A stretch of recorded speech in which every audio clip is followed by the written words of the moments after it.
దేవునికి నరులకు మధ్యవర్తి అవసరమా? ఈ మాట ఎందుకు పెట్టాను అని అంటే, అసలు దేవుడు అంటే ఎవరు? దేవుడు అంటే ఎవరో తెలుసా? మనందరి ఆత్మలకు కన్న తండ్రి. మనం ఆయన్ని నాన్న అని పిలుస్తాం, తండ్రి అని పిలుస్తాం, డాడీ అని పిలుస్తాం. అంటే దేవుడు మన తండ్రి. అయితే ఆయన మన తండ్రి అయినప్పుడు, ఆయనతో మనకు తండ్రి పిల్లల బంధం ఉన్నప్పుడు మధ్యవర్తి ఎందుకు అవసరమయ్యాడు? మధ్యవర్తి ఎవరు? ప్రభు అయిన యేసుక్రీస్తు వారు. దేవుడు మనకు తండ్రి అయితే, మనమంతా ఆయన పిల్లలమైతే మనకు ఆయనకి మధ్యవర్తి ఎందుకు? అంటే ఇప్పుడు భార్యాభర్తలు ఉన్నారనుకోండి, భార్యాభర్తల మధ్యలో మధ్యవర్తి అవసరమా? ఏదన్నా సమస్య ఉంటే ఇద్దరు మాట్లాడుకుంటే అయిపోతుంది. అలాగే తండ్రి పిల్లలు ఉన్నారు, తండ్రి పిల్లలకు ఒక బంధం ఉంది కదా, తండ్రి పిల్లలు అనే బంధం. మరి తండ్రి పిల్లలు అనే బంధం ఉన్నప్పుడు మళ్ళీ మధ్యవర్తి ఎందుకు? వాళ్ళిద్దరేదో మాట్లాడుకుంటే అయిపోతుంది. కానీ మధ్యవర్తి అవసరం ఏర్పడింది. బాగా ఆలోచించండి, ఎందుకు మధ్యవర్తి అవసరం ఏర్పడింది? దేవునితో మనకు ఎందుకు దూరం పెరిగింది? మధ్యవర్తి ఎప్పుడు అవసరం అవుతాడండి? దూరం పెరిగినప్పుడే. అవునా కాదా? మధ్యవర్తి అవసరం ఎప్పుడు వస్తుంది అని అంటే, ఒకరికి ఒకరు దూరం అయిపోయినప్పుడు వస్తుంది మధ్యవర్తి అవసరం. ఎందుకంటే నేను డైరెక్ట్గా అతనితో మాట్లాడను, అతను కూడా నాతో మాట్లాడటానికి నేను ఇష్టపడను, నేను అతనితో మాట్లాడను. అప్పుడు మధ్యవర్తి ఏం చేస్తాడు? సంధి చేసి ఇద్దరి మాటలు కలిపి వారి మధ్యలో ఉన్నటువంటి భేదం, వారి మధ్యలో ఉన్నటువంటి గొడవ, వారి మధ్యలో ఉన్నటువంటి సమస్య ఏదైతే ఉందో అర్థమయ్యేలా చెప్పి వివరించి సంధి చేస్తారు. దానికి మధ్యవర్తి అవసరం అవుతాడు. కనుక తండ్రి అయినటువంటి దేవునికి భూమి మీద ఉన్న మనుషులకు మధ్యవర్తిత్వం అనేది యేసుక్రీస్తు వారు చేశారు. యేసుక్రీస్తు వారే ఎందుకు చేశారు? అంతకుముందు ఏ మధ్యవర్తి లేడా? ఒకసారి బైబిల్ నుంచి మనం కొన్ని విషయాలు ఆలోచన చేద్దాం. యెషయా గ్రంథం మనం చూడగలిగితే 59వ అధ్యాయం చూడండి ఒకసారి. యెషయా గ్రంథము 59వ అధ్యాయము మనం చూడగలిగితే 16వ వచనాన్ని ఒకసారి మనం చదువుకుందాం. సంరక్షకుడు లేకపోవుట ఆయన చూచెను. ఎవరు లేరట? సంరక్షకుడు, రక్షకుడు లేదా సంరక్షకుడు లేకపోవుట ఆయన చూశాడట, తండ్రి చూశాడట, దేవుడు చూశాడట. మధ్యవర్తి లేకుండుట చూచి ఆశ్చర్యపోయాడట. అంటే ఇదిగో నా పిల్లలను నాతో మధ్యవర్తిత్వం చేసేవారు లేరేంటి, మధ్యవర్తి లేడేంటి అని దేవుడు ఆశ్చర్యపోయాడట. ఇంతకీ ఆయనకు ఆశ్చర్యం ఎందుకు వచ్చింది మధ్యవర్తి లేకపోతే? అంటే పాత నిబంధనలో దేవునికి నరులకు, దేవుడికి తెలుసు వీళ్ళు పాపాలు చేస్తారు, వీళ్ళు తప్పులు చేస్తారు అనే విషయం ఖచ్చితంగా దేవునికి తెలుసు. కనుక వీళ్ళకి మధ్య కొంతమందిని పెట్టాడు దేవుడు, వాళ్ళే యాజకులు. దేవుడు మనుషులకి దేవునికి మధ్య కొంతమందిని పెట్టాడు, వాళ్ళే యాజకులు లేదా ప్రధాన యాజకుడు అని చెప్పొచ్చు. ఈ ప్రధాన యాజకుడు ఏం చేస్తాడంటే, వీళ్ళిద్దరికి మధ్యలో ఏదైనా సమస్య వస్తే ఆ సమస్యను తీసివేసే ప్రయత్నం మధ్యవర్తి చేస్తాడు. ఇంతకీ ఈ దేవుడికి మనకి సమస్య ఏముంటుంది చెప్పండి? దేవుడేమో ఈ పని చేయమంటాడు, మనమేమో చెయ్యం, అదే సమస్య. దేవుడు ఇలా బతకమంటాడు, మనమేమో బతకం, అదే సమస్య. దేవుడు ఇదిగో ఈ విధంగా నీతిగా నడుచుకోండి అంటాడు, మనమేమో నడుచుకోం, అదే సమస్య. ఈ సమస్య వచ్చినప్పుడల్లా దేవుడు దూరం అవుతూ ఉంటాడు మనిషికి. అప్పుడు మనిషి ఏం చేస్తాడంటే, తండ్రి నేను మీకు దూరం కాను, ఇదిగో మేకలు లేదా గొర్రెలు తీసుకొచ్చాను, నీకు నాకు మధ్యవర్తి యాజకుడు ఉన్నాడు, ఆయనకి ఇస్తున్నాను, పాపముల కొరకు ఆయన ఏం చేస్తాడు అని అంటే బలులు అర్పిస్తాడు. అలా అర్పించినప్పుడు నీకు నాకు మధ్య ఉన్న ఈ సమస్య అనేది పోతుంది అని బలులు అర్పించమని చెప్పాడు దేవుడు. బాగా ఆలోచించండి. ఆ మధ్యవర్తి ఉండేవాడు ఎవరు? ఆయన యాజకుడు. ఇకపోతే రాను రాను కాలంలో పరిస్థితులు ఏమైపోయినాయి అని అంటే మధ్యవర్తే లేడట. చూడండి, ఇప్పుడు అదేగా చదువుకున్నాం మనం. ఎవరు లేరట? మధ్యవర్తే లేడట. మధ్యవర్తి లేకపోవటం చూచి ఆయనకి ఏమైపోయింది? ఆశ్చర్యమైపోయింది. నేను పెట్టాను మధ్యవర్తిని, ఆ మధ్యవర్తి లేడు కనుక నాకు ఆశ్చర్యమైపోతుంది. ఎందుకు మధ్యవర్తి అవసరం అని దేవుడు అనుకున్నాడు అని మనం ఆలోచిస్తే ప్రియమైన దేవుని వల్లరా మన పనులు దేవుడికి అస్సలు ఇష్టం ఉండవండి. మనం చేసే పనులు కానీ, మనం ఆలోచించే విధానం కానీ, మనం నడుచుకునే విధానం కానీ దేవుడికి ఎలా ఉంటుంది అని అంటే ఆయన చాలా చిరాకు పడతా ఉంటాడు. చూడండి, 59వ అధ్యాయం మొదటి వచనంలోనే 59వ అధ్యాయం మొదటి వచనంలో ఏముందనంటే, రక్షింపనేరక ఉండునట్లు యెహోవా హస్తము కొరచ కాలేదు. నేనేమి రక్షించలేని అసమర్థుడును కాదు, ఏదైనా నేను చేయగలను, ఎలాంటి పరిస్థితులైనా నేను మార్చగలను. కనుక మిమ్మల్ని రక్షించలేనంత అసమర్థుడినైతే నేను కాను, నేను మిమ్మల్ని రక్షించగలను. కానీ ఎందుకు రక్షించట్లేదు? విననేరక ఉండునట్లు ఆయన చెవులు మందము కాలేదు. అయితే ఎందుకు నేను వినట్లేదు? మీ మాట, మీ ప్రార్థన, మీ విజ్ఞాపన నేను ఎందుకు వినట్లేదు? ఎందుకు మిమ్మల్ని రక్షించాలనే ఒక మనస్సు నాకు రావట్లేదు? ఎందుకు రావట్లేదు అని అంటే చెప్తున్నాడు. చూడండి, మీ దోషములు మీకును మీ దేవునికిని అడ్డం వచ్చేసాయి. అదండి సమస్య. మన దోషాలు దేవునికి మనకి ఏమొచ్చాయినాయంట? అడ్డం వచ్చేసాయి. అంటే ఏమండి, ఇద్దరి మధ్య సమస్య అనేది పెరిగిపోతున్నప్పుడు అతను ఇతను చూడలేడు, ఇతను అతన్ని చూడలేడు. అవునా కదా? ఇద్దరికి వైరం విపరీతంగా పెరిగిపోతుంది. ఒకరి పనులు ఒకరికి నచ్చట్లేదు. అప్పుడు చాలా దూరం అవుతుంది. దేవుడేమో పరిశుద్ధుడు, దేవుడేమో నీతిమంతుడు. ఆయనకి పాపం అంటే ఇష్టం ఉండదు, తప్పు అంటే సహించుకోలేడు. ఇలాంటి పరిస్థితి అయింది.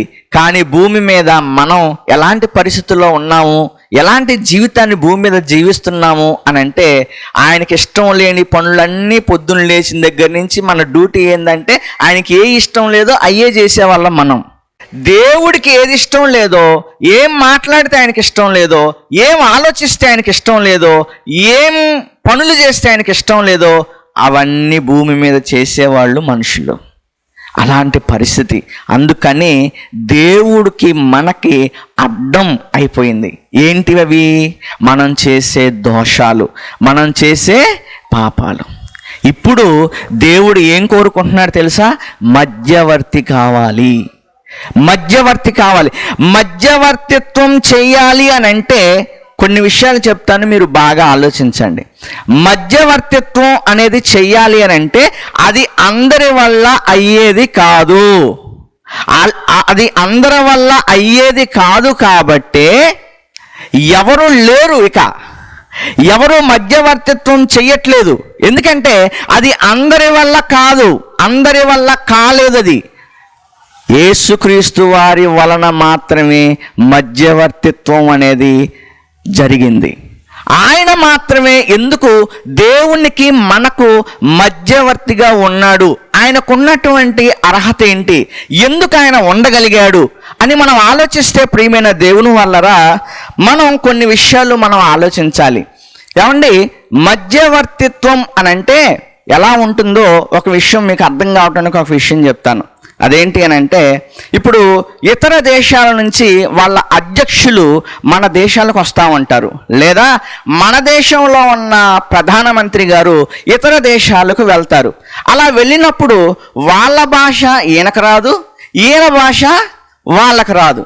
అప్పుడు వాళ్ళు ఏం చేస్తారు తెలుసా? ట్రాన్స్లేటర్స్ని పెట్టుకుంటారు. అర్థమైందా? ఇటువైపు ప్రధానమంత్రి, అటువైపు అధ్యక్షులు. వీళ్ళు ఏం చేస్తారు అని అంటే ట్రాన్స్లేటర్స్ని పెట్టుకుంటారు. ట్రాన్స్లేటర్స్ని పెట్టుకొని వాళ్ళు ఇతను చెప్పింది వాళ్ళకి చెప్తాడు, అతను చెప్పింది ఇతనికి చెప్తాడు, మధ్యలో ట్రాన్స్లేటర్. ఏమండి, ఇకపోతే ఉదాహరణకి వాళ్ళకి హిందీ రాదు, ఈయనకి ఇంగ్లీష్ రాదు అనుకుందాం కాసేపు మనం. లేదా ఒక ఇద్దరు వ్యక్తులకి, ఒక అతనికేమో ఒక భాష వచ్చు, ఇంకొక అతనికేమో ఇంకో భాష వచ్చు.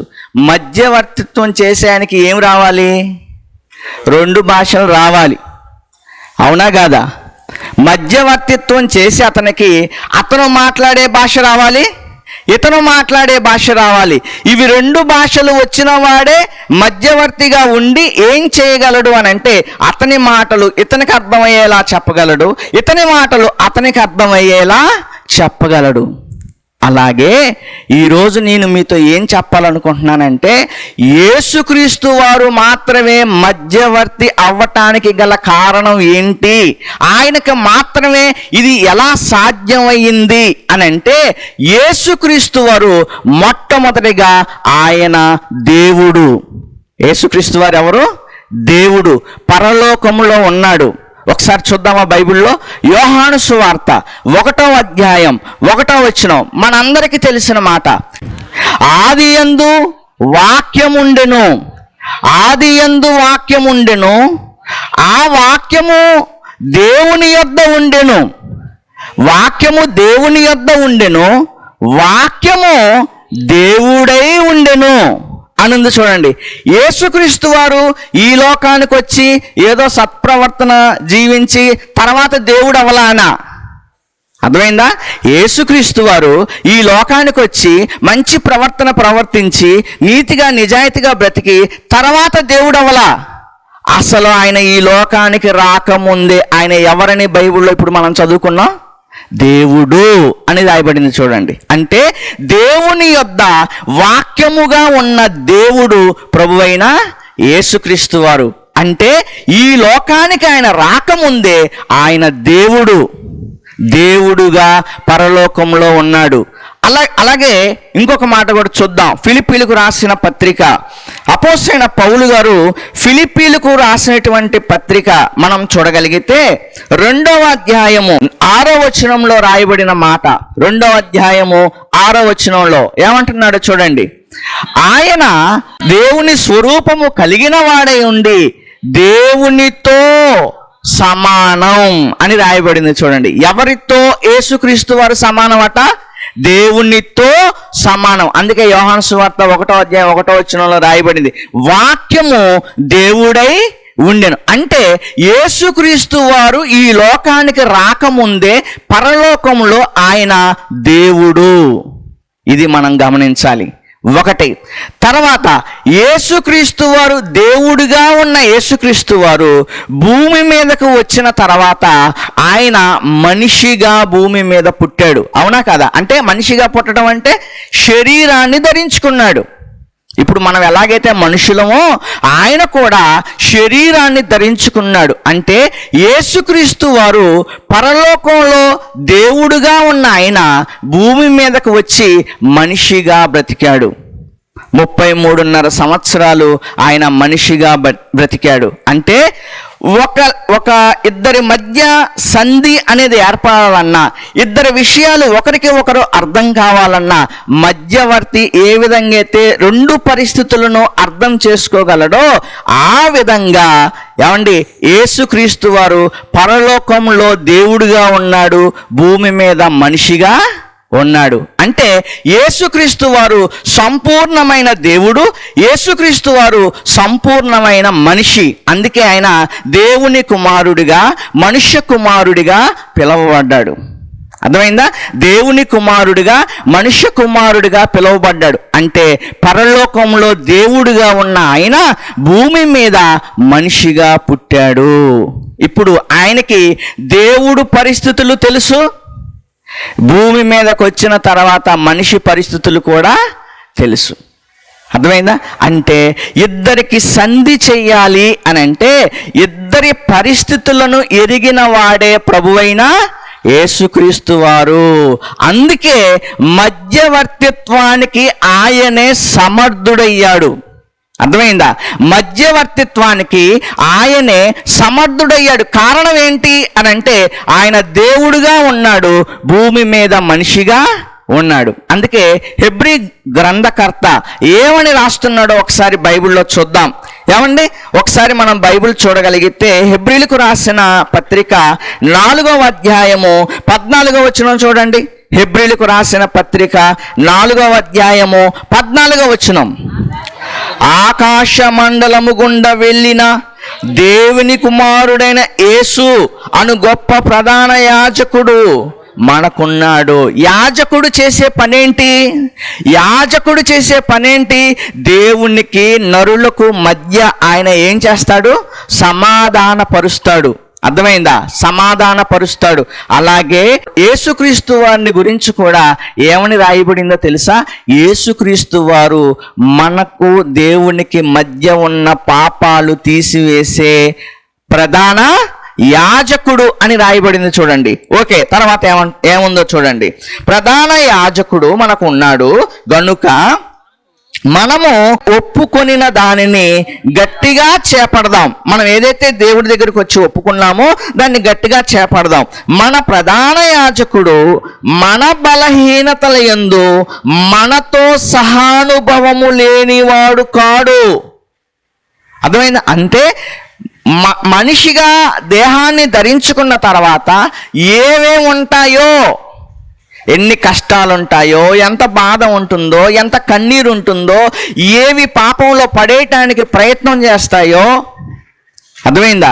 ఇవన్నీ కూడా ఎరిగినవాడు, సహానుభవము లేనివాడు కాడు గాని సమస్త విషయములోనూ మన వలెను శోధింపబడినను అని రాయబడింది చూడండి. మనం ఎలాగైతే శోధింపబడుతున్నామో ఆయన కూడా శోధింపబడ్డాడు. మనం ఎలాగైతే అవమానాలు పడుతున్నామో ఆయన కూడా అవమానించబడ్డాడు. మనం ఎలాగైతే మోసపరచబడుతున్నామో ఆయన కూడా మోసపరచబడ్డాడు. ఇస్కరియోతు యోధా ఆయన దగ్గరే ఉండి ఆయన ఏం చేశాడు? మోసం చేశాడు. అర్థమైందండి? మోసం చేశాడు. ఆయన తిట్టిన వాళ్ళు ఉన్నారు, కొట్టిన వాళ్ళు ఉన్నారు. అంటే ఒక భూమి మీద ఒక శరీరం ధరించుకున్న తర్వాత ఎన్ని సమస్యలు ఉంటాయో, ఎన్ని శోధనలు ఉంటాయో వాటన్నిటిని కూడా అనుభవించిన వాడు. కానీ మనం పాపం చేసిన వారం, కానీ ఆయన ఏ పాపమో చెయ్యలేదు అనుంది చూడండి. అక్కడ మన వలె శోధింపబడినను ఆయన పాపము లేనివాడుగా ఉండెను కనుక మనము కనికరింపబడి అని ఉంది చూడండి. అక్కడ మనము కనికరింపబడి సమయోచితమైన సహాయము కొరకు కృప పొందునట్లు ధైర్యముతో కృపాసనమునొద్దకు చేరుదు. అర్థమైందా? అంటే యేసుక్రీస్తు వారు తండ్రికి చెప్తారు, తండ్రి నేను కూడా శరీరాన్ని ధరించుకున్నాను, భూమి మీద నేను కూడా శరీరాన్ని ధరించుకున్నాను. శరీరం ధరించుకున్న తర్వాత ఎన్ని సమస్యలు ఉంటాయో నాకు తెలుసు, ఎలాంటి పరిస్థితులు ఉంటాయో నాకు తెలుసు, నేను అనుభవించాను, అవన్నీ నాకు తెలుసు అని యేసుక్రీస్తు వారు ఏం చేస్తారో తెలుసా? తండ్రికి చెప్పాల్సింది తండ్రికి చెప్పి, భూమి మీద తండ్రి గురించి మనకు చెప్పాల్సింది మనకు చెప్పి, మననిద్దరిని, దేవుడిని మనలను ఏం చేశాడు తెలుసా? ఆయన కలిపేశాడు. అర్థమైందా మీకు? మళ్ళీ చెప్తా, జాగ్రత్తగా ఆలోచించండి. ఆయన ఎందుకు కలపగలిగాడు అని అంటే, మొదటిగా ఆయన దేవుడు, అంటే దేవుని చేయి పట్టుకోగలడు. రెండోది ఆయన ఎవరు అనంటే నరుడు కనుక నరుడి చేయి కూడా పట్టుకోగలడు. ఇవి రెండు చేతులు పట్టుకొని జత చేశాడు, సంధి చేశాడు, సమాధానపరిచాడు. అందుకే ఆయన మధ్యవర్తిత్వం మాత్రమే అవసరమైంది. యేసుక్రీస్తు వారు మాత్రమే మనకి దేవుడికి ఎవరైనా మధ్యవర్తి. మధ్యవర్తి చేయడం చాలా కష్టం. ఏదో సింపుల్ అనుకుంటున్నారేమో. మధ్యవర్తిగా ఉండటం అనేది చాలా కష్టం. ఎందుకంటే వాళ్ళు కోప్పడ్డా ఇతని మీద కోప్పడతారు, యువతల వాళ్ళు కోప్పడ్డా ఇతని మీదే కోప్పడతారు. అవునా కదా? నువ్వే కదయ్యా అంటారు, మధ్యలో ఉన్నావు నువ్వే కదా అంటారు. అంటే చాలా భారం భరించాలి, చాలా బాధను కూడా అనుభవించాలి. ఏమండి? దేవుడికేమో కోపం వస్తూ ఉంటుంది. యేసుక్రీస్తు వారు మనిషి పరిస్థితులను అర్థం చేసుకొని దేవుడికి అయితే చెప్తా ఉంటాడు. ఒకసారి చూద్దాం ఆ మాట. రోమీలకు రాసిన పత్రిక చూడండి. రోమీలకు రాసినటువంటి పత్రిక మనం చూడగలిగితే 8వ అధ్యాయము 34వ వచనం చూద్దామా ఒకసారి. శిక్ష విధించువాడెవడు? చనిపోయిన క్రీస్తు యేసే. అంతేకాదు మృతులలో నుండి లేచిన వాడును, దేవుని కుడిపార్శ్వమున ఉన్నవాడును, మన కొరకు విజ్ఞాపనము కూడా చేయువాడును ఆయనే. యేసుక్రీస్తు వారు ఏం చేస్తున్నారట? దేవుడి కుడిపార్శ్వాన ఉండి మన పక్షాన విజ్ఞాపన చేస్తున్నాడు. 2025 ఈ సంవత్సరం అయిపోవచ్చింది. దేవుడు చాలాసార్లు నీతో ఆయన మాటలు తన పిల్లల ద్వారా చెప్పిస్తున్నాడు. అయితే ప్రియమైన దేవుని వల్లరా, దేవుడు ఏమంటాడు తెలుసా? ముత్తయ్య గారి ఇంటికి మీటింగ్కి వెళ్తున్నారు, వాళ్ళు మారతారేమో చూస్తా అంటాడు దేవుడు. అర్థమైందా? అప్పుడు యేసుప్రభు ఏమంటాడంటే, ముత్తయ్య గారి ఇంటి దగ్గర మీటింగ్కి వెళ్తున్నారు వీళ్ళు, ఆ మాటలను బట్టి నీతో సంధి పడతారని అనుకుంటున్నాను, నీతో సంధి పడవచ్చు, కనుక కొంచెం వెయిట్ చెయ్యయ్యా అంటాడు. ఎవరు? విజ్ఞాపన అంటే ఏందో చెప్తున్నా మీకు. అర్థమైందా? మనందరి కోసం విజ్ఞాపన చేయటం అంటే ఏంటో చెప్తున్నా. యేసుక్రీస్తు వారు అంటారు. అప్పుడు ఆయన సరే చూద్దాం, అక్కడ మీటింగ్కి వెళ్తున్నారు కదా, మీటింగ్కి వెళ్ళిన తర్వాత మారితే ఓకే, మారలేదనుకో వెళ్ళిలోపు వేసేస్తా వాళ్ళని అన్నాడు అనుకో, ఇక్కడ ఉన్న ఎవరి గురించి అయినా అన్నాడు అనుకో, మన ఇంటికి పోం. అర్థమైందా? అప్పుడు మళ్ళీ యేసుప్రభు ఏమంటాడంటే, వదిలేయ్యా, కనీసం మరి కొన్ని రోజులు వెయిట్ చేయి, కొన్ని రోజులు ప్లీజ్ వెయిట్ చేయి, చూద్దాం, ఇంకెవరైనా చెప్తే వీళ్ళు మారతారేమో అని దేవుడి దగ్గర మన పక్షాన మన ప్రభువు విజ్ఞాపన చేస్తూనే ఉన్నాడు. అందుకే ఇక్కడ కూర్చున్నావు నువ్వు.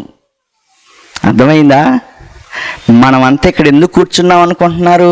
మనమేదో విపరీతమైన భక్తి పరులు అని కాదు, మనమేదో గొప్ప సేవకులు అని కాదు. మన పక్షాన మన ప్రభువు తండ్రి దగ్గర ఉండి విజ్ఞాపన చేస్తూనే ఉన్నాడట. అదే ఇక్కడ రాయబడింది. ఇక్కడికి వచ్చిన తర్వాత కాదు, పరలోకంలో తండ్రి కుడి పార్శ్వాన ఉండి కూడా మన పక్షాన ఆయన విజ్ఞాపన చేస్తున్నాడు. ఏమండి, ఎంతసేపు వింటాడు దేవుడు కూడా? దేవుడు కూడా ఎంతసేపు వింటాడు? ఎన్నిసార్లు వింటాడు? యేసుప్రభు చెప్పినా, ఎవరు చెప్పినా ఎన్నిసార్లు వింటాడు ఆయన? ఆయనకి కొంత సహనం పోయిందనుకో, 2026 జనవరి 1 చూసేది చాలా కష్టమే. అర్థమైందా? ఇంకెన్ని రోజులు ఉంది? 2026 జనవరి 1, ఒక 10-15 రోజులు ఉంది, అవునా? కనుక దేవుని పిల్లలుగా సంధి చేసి ఆయన ఉన్నప్పుడు దాన్ని ఉపయోగించుకోండి. సంధి చేసి ఆయన ఉన్నప్పుడు, సమాధాన పరిచే ఆయన ఉన్నప్పుడు దాన్ని మనం ఏం చేయాలి? ఉపయోగించుకోవాలి. లేదు, కుదరదు, ఇప్పుడు కాదు, తర్వాత చూద్దాం అన్నాడు అనుకో, తండ్రి ఎప్పుడు ఏ నిర్ణయం తీసుకుంటాడో ఎవరికి తెలియదు. బాగా ఆలోచించాలి. ప్రియమైన దేవుని వల్లరా, చూడండి యేసుక్రీస్తు వారు ఏం చేశారు అనేది బైబిల్లో రాయబడిన కొన్ని వచనాలు చూపిస్తాను మీకు. కొలస్సీలకు రాసేటువంటి పత్రిక ఒకసారి చూద్దాం. అపోస్తలుడైన పౌలు గారు కొలస్సీలకు రాసినటువంటి పత్రిక మనం చూడగలిగితే 1వ అధ్యాయం చూడండి ఒకసారి. అపోస్తలుడైన పౌలు గారు కొలస్సీలకు రాసినటువంటి పత్రిక 1వ అధ్యాయము మనం చూడగలిగితే 20వ వచనాన్ని ఒకసారి మనం చదువుకుందాం.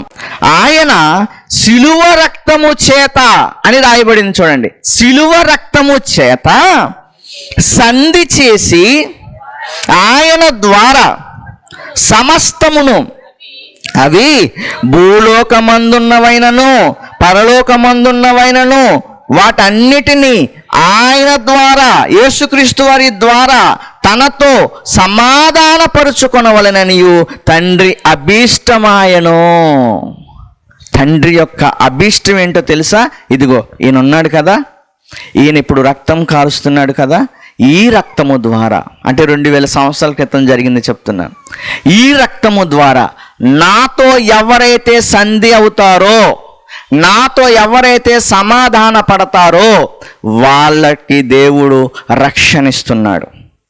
ఎవరైతే ఇది ఒక మతం అని, ఇది ఒక కులం అని, లేకపోతే ఇదేదో మత గ్రంథం అని, ఇలాంటి పిచ్చి పిచ్చి ఆలోచనలతో వాళ్ళ జీవితాల్ని ఎవరైతే పాడు చేసుకుంటారో వారిని దేవుడు దండించబోతున్నాడు.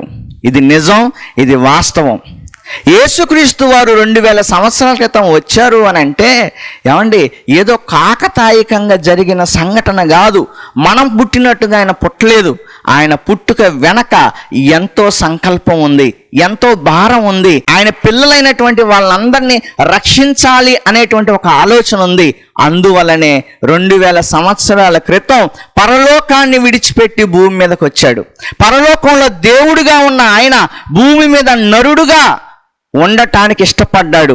ఆ విషయం ఒకసారి బైబిల్లో చదువుదాం. ఏమండి, ఫిలిప్పీలకు రాసినటువంటి పత్రిక, ఇందాక చదువుకున్నదే, ముందుకెళ్దాం. ఫిలిప్పీలకు రాసినటువంటి పత్రిక 2వ అధ్యాయము 6వ వచనాన్ని ఒకసారి మనం చదువుకోగలిగితే, ఫిలిప్పీలకు రాసినటువంటి పత్రిక 2వ అధ్యాయము 6వ వచనం, ఆయన దేవుని స్వరూపము గలవాడై ఉండి, అంతేకాదు దేవునితో సమానం అంటే దేవుడిగా ఉండేటువంటి అర్హతను కలిగినటువంటి వాడిగా ఉండి అది విడిచిపెట్టాలి అని అనుకున్నాడట. అమ్మో దీనిని నేను విడిచిపెట్టలేను అనుకోలేదట, విడిచిపెట్టాలి అనుకున్నాడట. పరలోకాన్ని విడిచిపెట్టాలి, దేవునిగా ఉండే ఆ సమానత్వాన్ని విడిచిపెట్టాలి, భూమి మీదకు రావాలి. భూమి మీదకు ఎలా రావాలో తెలుసా? మనుషుల పోలికగా పుట్టి అని రాయబడింది. చూడండి, మనుషుల పోలికగా పుట్టి. ఇది ఏంటో ఒక విషయం చెప్తే మీకు అర్థమైంది. అదేంటి అని అంటే, ఇప్పుడు చాలామంది యాక్ట్ చేస్తూ ఉంటారు, యాక్టింగ్ చేస్తూ ఉంటారు, నటిస్తూ ఉంటారు, సినిమాల్లో నాటకాల్లో నటిస్తూ ఉంటారు. అలా నటించేటప్పుడు అరే కుష్టి వ్యాధి వచ్చిన వాడిగా నువ్వు నటించాలి అంటే ఒప్పుకుంటాడా? ఒప్పుకోడా? నటించాలనుకున్నవాడు ఏ గెటప్ అయినా వేసుకుంటాడు. కుష్టి వ్యాధిగానో, కుంటివాడిగానో, లేదా ఒక పేదవాడిగానో ఏ గెటప్ అయినా వేసుకుంటాడు. ఎందుకు? ఆ స్టేజీ మీద ఉన్నంత వరకు ఆ గెటప్, తర్వాత దాన్ని తీసేసి మామూలుగా ఉండిపోవచ్చు. కాదు, నువ్వు కుష్ఠోడు అయిపోవాలి అని అంటే ఎవడైనా ఒప్పుకుంటారా? నటించమంటే ఒప్పుకుంటారు, కానీ నువ్వే కుష్ఠోడిగా అయిపోవాలంటే ఒప్పుకుంటారా? ఒప్పుకోరు. నీకు నమస్కారం అంటారు. అంటే అదన్నమాట. ఇక్కడ దేవుడిగా ఉన్న ఆయన, పరలోకంలో దేవునితో సమానంగా ఉన్న ఆయన భూమి మీదకెళ్ళి మనిషి పడే ప్రతి బాధను అనుభవించాలి. మనిషి పడే ప్రతి బాధను అనుభవించాలి అని ఆయనకి చెబితే ఒప్పుకొని ఈ లోకానికి ఆయన వచ్చాడు. ఇదేమన్నా మీకు అర్థమవుతుందా? ఆ త్యాగం మనకేమన్నా అర్థమవుతుందా? ఏమండి, ఆయన భూమి మీద నటించటానికి రాలా. క్లాప్ అనగానే, యాక్షన్ అనగానే గబగబా వేషం వేసుకొని కట్ అనగానే అయిపోయిందని వెళ్ళిపోవటానికి రాలా. ఆయన భూమి మీద ఈ శరీరాన్ని ధరించుకొని మనిషిగా భూమి మీద ఎన్ని బాధలు పడాలో అన్ని బాధలు పడటానికి వచ్చాడు. అర్థమైందా? అన్ని బాధలు పడటానికి వచ్చాడు. కారణం ఏంటో తెలుసా? నిన్ను నన్ను రక్షించి తండ్రితో సమాధానపరిచి పరలోకానికి తీసుకెళ్ళటానికి. కానీ ఇది అర్థం కావట్లేదు చాలామందికి. అర్థమైందా? విన్న వాళ్ళకు కూడా అర్థం కావట్లేదు, వినేవాళ్ళు కూడా అర్థం చేసుకోలేకపోతున్నారు.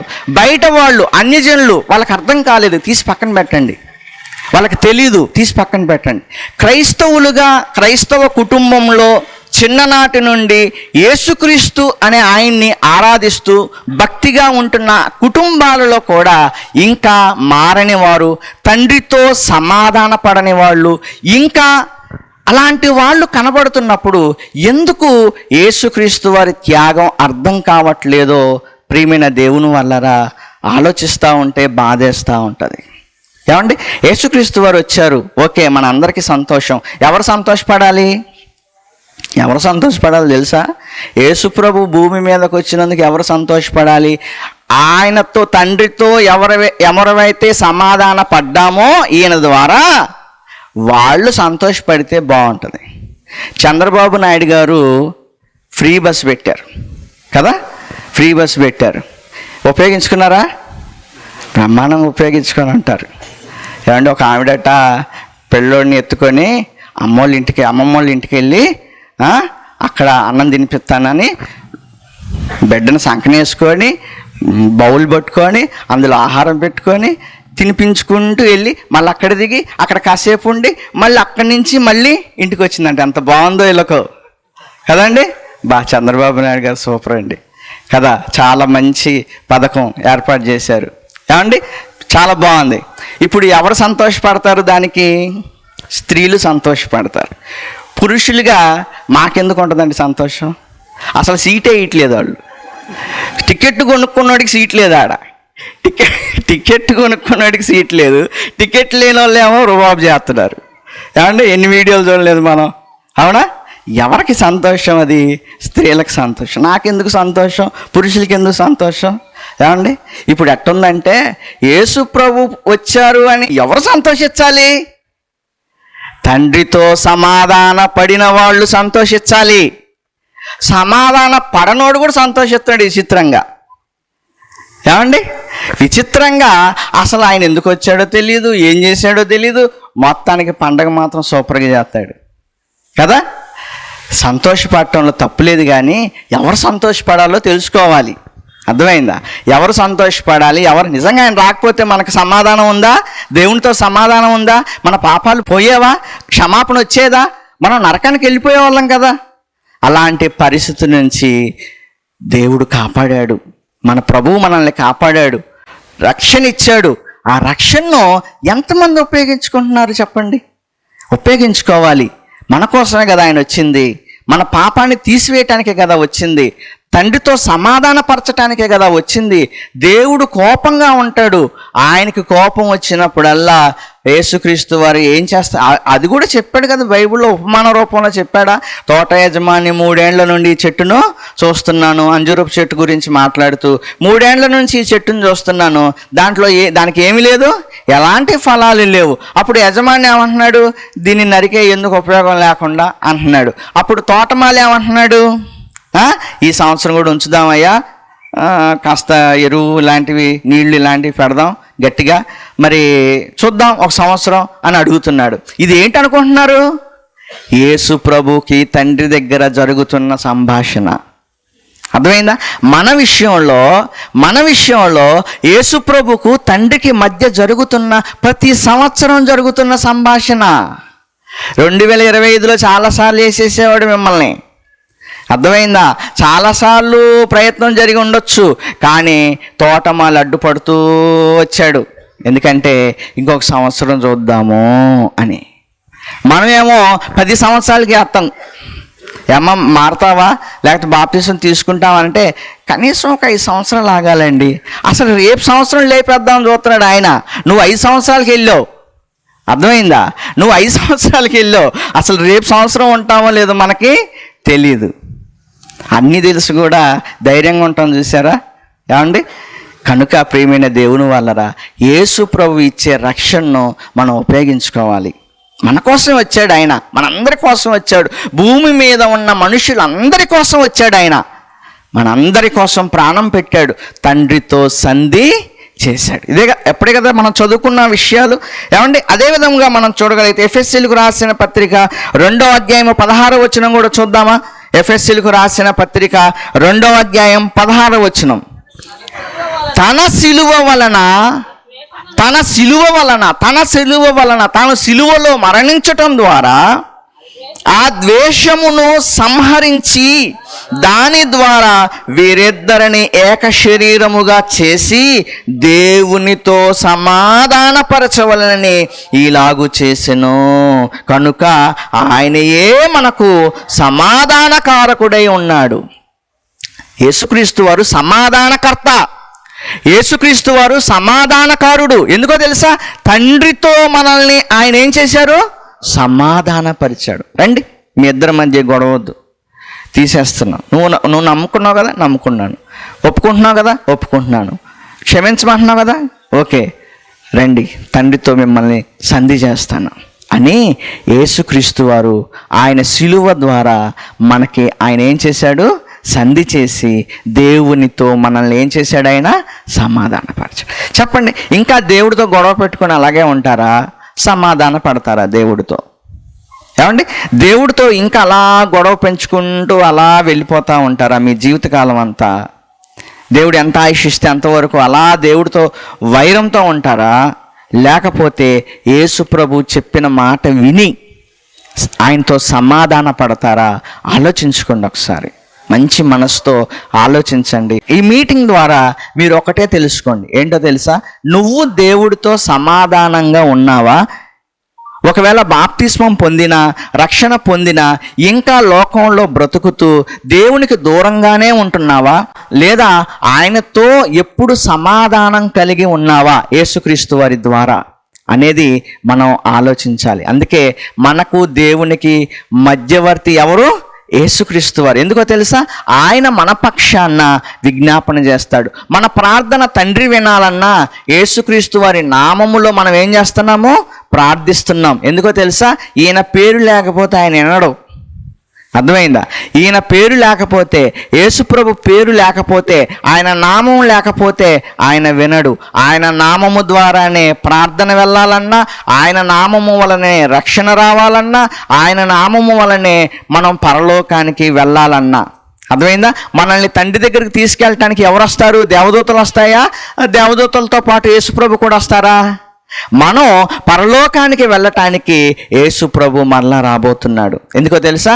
ఈ రాజ్యాన్ని తండ్రికి అప్పగించటానికి యేసుక్రీస్తు వారు రాబోతున్నారు. ప్రతి దాంట్లో ఏ విషయంలో అయినా చూడండి, యేసుక్రీస్తు వారు లేనిది మనం ఏమీ చేయలేం. గుర్తుపెట్టుకోండి, యేసుక్రీస్తు వారు లేనిది. చాలామంది యేసుక్రీస్తు వారు లేకుండా మేము నీతి కార్యాలు చేస్తున్నాం, భక్తి పనులు చేస్తున్నాం, లేకపోతే పేదలకు సహాయం చేస్తున్నాం, అది చేస్తున్నాం, మాకు పరలోకం వచ్చింది అనుకుంటున్నారు అమాయకంగా. ఓకే, మంచి పనులు చేయటంలో ఎప్పుడు తప్పు లేదు. కానీ యేసు ప్రభువు లేకుండా నువ్వేం చేసినా నీకు పరలోకం రాదు. అర్థమైందా? నీకు రక్షణ లేదు. ఎందుకంటే ఒకే ఒక్కడు మాత్రమే మనల్ని సంధి చేశాడు. ఇక ఎవరి వల్ల కాలేదు ఆ పని. ఇందాక మనం చదువుకున్నాం, మధ్యవర్తి లేడని తండ్రి ఏమవుతున్నాడట? ఆశ్చర్యపోతున్నాడట. మధ్యవర్తి లేడేంటి అని. అర్థమైందా? కనుక ఎవరి వల్ల కాలేదు, యేసుక్రీస్తు వారి వల్లనే అయింది. కారణం ఏంటంటే ఆయన దేవుడు, ఆయన నరుడు. అందుకే దేవునికి నరులకు మధ్యవర్తి ప్రభువైన యేసుక్రీస్తు వారు. యేసుక్రీస్తు వారు లేనిది నీ ప్రార్థన పరలోకం పోదు.